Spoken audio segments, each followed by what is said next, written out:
I want our frontline workers know reinforcements are coming. We cannot continue understaffing our hospitals and then forcing our frontline workers to work mandatory overtime and be called in on days off and have to cancel their holidays. That's been the situation for the last 2.5 years.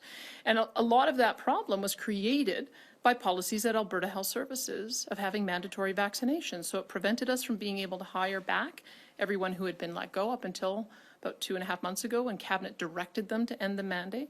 Prevented us from being able to graduate students across the full range of professions because they also had vaccine mandates. It prevented us from being able to hire from other jurisdictions through the full range of people who would have otherwise wanted to come here because of vaccine mandates. So they actually, at the management level, made things even worse for our front line.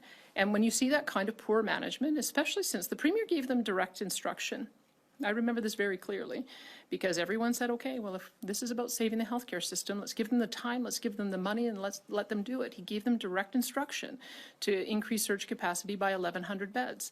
And then when the Delta variant came along, they admitted they hadn't done that they had reduced surge capacity.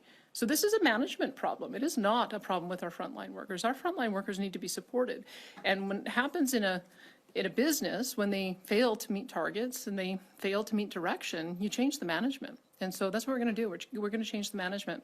I'm wondering if you have a timeline on that and where these healthcare workers are coming from. They're in hot demand across the world right now. Where are we going to find enough staff to staff the surge capacity if we've been unable to until now and being told by front lines that there's no one coming, they don't have other people? Where are those people coming from, and what is that timeline for change in leadership at AHS as well as Alberta Health? Well, one thing, because we will not have a vaccine mandate, they will know from all over the world that if they're facing vaccine mandates in their home jurisdiction, they can come here.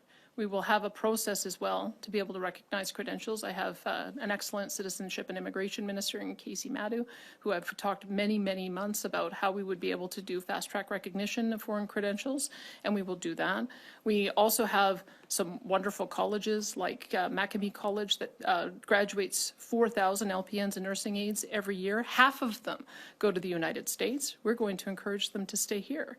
We also, I think, have a number of people who have been burnt out and left the system because of the poor management and poor working conditions. If we can give them a promise that we're not going to burn them out, maybe they'll return.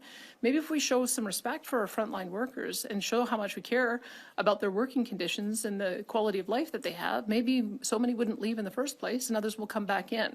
It's worth a shot, because I think what we've seen over the last 2.5 years is that the working conditions that have been created by Alberta Health Services have caused so many people to leave the system. I'm told by a dear friend who's a paramedic that in EMS we have a turnover of 5 years. Can you imagine all of that training that goes into that person, and after 5 years they're so burnt out they want to leave the system? We've got to do a better job of making sure people want to commit to the system and they want to stay and they were excited to come to work in the morning. So I don't think that it's a personnel shortage. I think it's a working conditions problem. And I think if we create the right conditions, people will return.